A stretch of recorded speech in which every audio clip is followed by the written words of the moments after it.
Hello and welcome to Gin with Gwynne. I'm Oliver Gwynne, and this is where I give you my off the cuff and unrehearsed thoughts. This week, I'm talking about how to kill your product. So, a big part of my role is recommending products to people, recommending analytics tools in particular, because there are thousands and thousands of analytics tools, and they all claim to do different things. They all claim to do everything amazingly, and very few of them actually do that. And unless you're an agency like we are at 173 Tech, you don't get the opportunity to see them in action side by side by side, so you can give a fair comparison. And so, I don't take recommendations lightly. I actually take them very, very seriously. I never recommend something that we haven't used extensively, and all of my opinions have to be formed over time. If you release a new feature, I need to test it to destruction before I will recommend it to anybody because I believe that my reputation is more important than quick wins or some sort of back end deal where I'd get money from a supplier or anything like that. We don't really do that kind of thing. But a big part of my role is recommending tools to people. And you might think, we're a relatively small agency, but is that valuable to the tools? Yes, bloody is. We were looking at one of our partners and we looked back historically. We had a new partner manager and we were trying to figure out, oh, how much was this worth? How much did people actually end up spending on your particular tool? And we discovered it was over £250,000 over the last couple of years. That's £250,000 that we have generated for that business from recommendations as a small 10-person data agency, which is crazy. But it just shows you the power and influence that people have that are not necessarily so obvious. So anyway, a big part of my role is recommending things. And to do this, I am on every newsletter, I'm on various webinars whenever there's a major update. I really try my best to keep my nose to the ground. And I also go to conferences like Big Data London and Technology for Marketing, specifically to talk to the vendors and see what they're doing that's new and ask lots of horrible questions. And so often I come away from those meetings and I write notes and notes and notes and notes about what's coming up. And I think, what on earth are you doing? What the fuck is wrong with you? Who told you to go and spend money and time developing this thing? I don't want that. Who wants this from you? How did you come to a conclusion where this is what you spent time and money building? And it confounds me. And to some points, it is so bad that I generally go, I can't recommend this tool anymore. The direction that they are going makes no sense to me. The use case is terrible. I can't recommend this because if that's the direction you think you're going, I can no longer trust that your company has my client's best interest in heart. Genuinely, I've stopped recommending people because whatever crazy thing they had on the roadmap, I was like, no, that's not going to happen. And it made me wonder, how does that happen? How do you get to a point where you basically destroy your product by adding on to it? And I think the answer is fairly obvious. The answer is that you hire really great software developers. I'm thinking of software in this video. You hire amazing software developers and they work really, really hard to ship something that's great. And of course, there's a period of continuous improvement on that product, but probably you get to a stage where it's pretty good and it does a job and you've got market fit and people like your product and it does something well. Probably doesn't do all the things well, but it does one thing really, really well. And that's what you get known for. And that's why people spend money with you.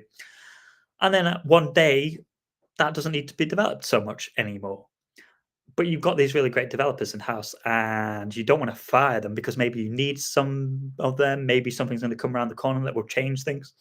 Like AI came around the corner and you know, suddenly you needed those developers again to develop those things.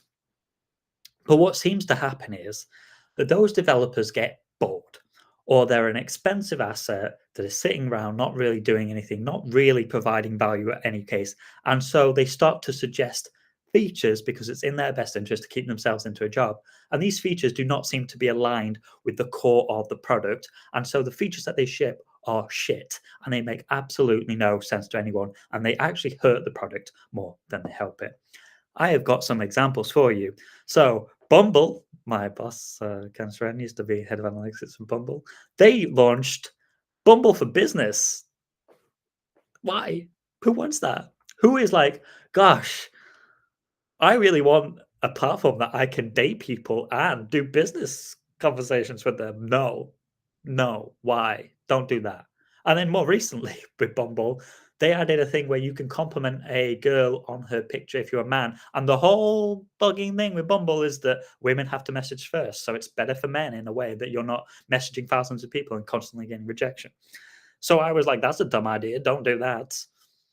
I've got some more examples for you. Notion, when it launched AI, was terrible. I wanted to get rid of Notion in our own organization, even though we now use it every day. But it was so terrible when they launched AI. I couldn't load up pages. I was like, this is unusable. Let's get rid of it. And this week, Canva also randomly added AI into everything. And I couldn't move my text around the screen because it was so slow to load. And I was like, I will get rid of you, Canva. I can go back to Adobe. I like you, but no. So frustrating. A couple more examples for you. So, Instagram, they launched a feature with a map tool which showed the last active location of users via a friends tab and location setting. And obviously, this put a lot of people alarmed because they were like, well, I don't really want to show my friends. I like them, but they don't need to know where I was physically recently. And it could put you at risk. And it kind of shows that they thought it would be an engagement builder and a conversation starter, and maybe you think, oh, my friend's in the area, let's meet up, but actually really misaligns with sort of trust and privacy and could have been very damaging to their brand credibility. Sonos did an app redesign that disabled key features in May 2024. They rolled out a mobile app update that removed a key broken features such as sleep timers, volume controls, local music library support, and caused batteries to drain quickly on their systems. The update triggered major usage outage and outrage, I guess, at the same time, loss of trust, and so big that the CEO later resigned. So even a strong product brand can blow up if new additions cause that thing to break. And another one on Instagram, actually, they had an algorithm change and this like feature creep where they shifted towards more video and ad driven feed to basically rip off TikTok. Basically, like even bloody LinkedIn is trying to rip off TikTok. But it had a strong backlash from longtime users who felt the product is becoming something they didn't sign up for. And it shows that drift away from core product promise makes users feel like I don't recognize it anymore and it undermines your trust. So, how can you avoid this happening to your product? I think really the core of it is 6 questions. So, first question you should ask, and it seems so obvious, but it's like, what user problem are you solving and for whom? Because too many features are added because they can, because developers are idle, and they don't necessarily solve a clear user pain point. Too often, market research is done, and there's some pie in the sky thinking of this would be cool, and people go, oh, yeah, some people said that this would be cool, we should align with that. But what I often say with product development is that you don't do that to everybody and get a consensus. You do that to high LTV, long term users. You make sure you've got your product usage data, you've got your customer data there. You mix the two together. You say, hey, Oliver's worth 10 times more than Fred is worth. I'm going to ask Oliver's opinion because it's more valuable to me. He's actually going to spend money. If I implement a feature for Oliver that makes him happy, he will definitely spend money with me. Whereas a million Freds might want something, but it doesn't really relate. We've had lots of case studies like this. You shouldn't add things to keep them busy. You shouldn't add stuff for the sake of it. It should always be for a very specific group of people, and it should be very clear what their usage is on that. And also, it should question two, I guess, is that feature should support the core of your product strategy, your core of your proposition. Too often, people add things because they are trying to change their demographic and it doesn't reflect who they are today. And that causes a problem because it's very expensive to acquire a different set of users than you've already got. You should always have a starting point of what do the people I've currently got that are paying for me, that are keeping me profitable, let's keep those people happy. And if you're going to develop something for a smaller niche of people, that might still be a good idea, but you don't want to go, if it's only 10 people and you've got a million people, that doesn't make a lot of sense. It's very dangerous to try and shift who you're selling to. In particular, this happens in B2B where everybody is serving an SME market and they develop a product and it's aimed towards larger companies. I understand the thought process of that. They've got more money to spend. You need to acquire less of them. But the acquisition is longer for those people. And so shifting to becoming this high upper, high value product overnight is not going to happen. You still need to do that in a slower way. And so you need to ask, will this amplify your core values as they are today, or will it dilute it? Will it distract that what made our product great? If it strays too far from your mission or your positioning, it can confuse users and then we have that damaged brand. If you're going to aim towards a new subset of people, you have to do that very slowly, has to happen over a course of years, and you have to have a clear plan for acquisition, which will go up, and current cost of acquisition will not be reflected in a new subset necessarily at all. And I still think if what you're building doesn't reflect a really strong portion of your current customers, then it's a dangerous thing to do. So, what is the cost in terms of engineering, maintenance, ecosystem, marketing, acquisition, onboarding, all of these kind of things, support, I guess, as well, versus the benefit? So, user value, retention, revenue being the key one. Features cost more than just build time. They add complexity, they add maintenance burden, there's a risk of bugs, potential to degrade the UX. Like I was talking with Notion, I thought about getting rid of Notion because they added AI, it stopped working. And I was like, I can't be arsed with this. So, what will be those ongoing costs? It's not always obvious to tell, but there has to be a really clear plan, and you need to overestimate these things because then we'll give you a clear function. And you also have to figure out, well, is this going to have a benefit to the bottom line? And that's really difficult because you're launching something that's not happened before. You don't have historical data that says, I will do this feature and then more people will stay. You can only do that in a couple of ways. One would be to do some sort of survey of your existing customers, link it to value, and then say, hey, 20% of our users that spend contribute 30% of our bottom line, say that this feature would keep them around and they get more engagement from it. If we get more engagement, we know that a 5% uplift of engagement leads to this much revenue. But you really need some sort of like heuristic basic maths that says, if I do this, I will get this and it will lead to this money. And if you've not got that on a base level of anything, like adding anything, changing something to pink or something, then you're going to struggle. So what is the fundamental thing that you want to add? And do you know in the simplest terms that it will lead to profit? The next question, question 4, if you're counting, how will existing users react? So what is the risk in user trust? This is what I talked about a bit already. So adding features often risks alienating your core users, perhaps changing behavior that they're used to, switching UI flows, or introducing something that seems misguided. I always think about shopping malls. So in supermarkets in particular, for a long time, they thought that, hey, if we switch the layout of the shopping mall, then people will get confused and they'll go down new aisles and they'll discover new things and they'll spend more, and that be great, and they'll buy unexpected things instead of just going to the places that they always know and they always buy. And that seemed like sensible and commonsensical, and I could understand the thought process of that, but it turned out to be completely not true. A lot more studies were then done in the 2000s and the 2010s, and it discovered that no, people don't like to be confused when they're shopping. They want to know the core things, and if they know where the core things are, they're then more likely to go, oh, what about this? Oh, what about that? If you waste their time by not showing them, hey, the milk is on this aisle instead of this aisle, then it's not generally good. They'll be less happy with you. How will you measure success and failure? And what is the exit criteria? I think that's a really interesting question. So, adding a feature without metrics, even basic metrics like I was talking about before, or a plan to measure what it's working is irresponsible to me. So, what are the key metrics that you need from that feature, and how can you accurately measure them? Usage, retention, NPS.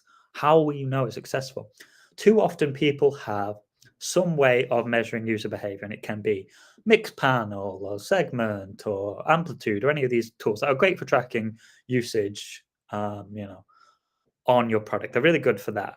GA4 can do a lot of that tracking, by the way. I'm not sure why people don't just use GA4, but they're good for that. And they're good at putting all of that activity next to a specific user ID.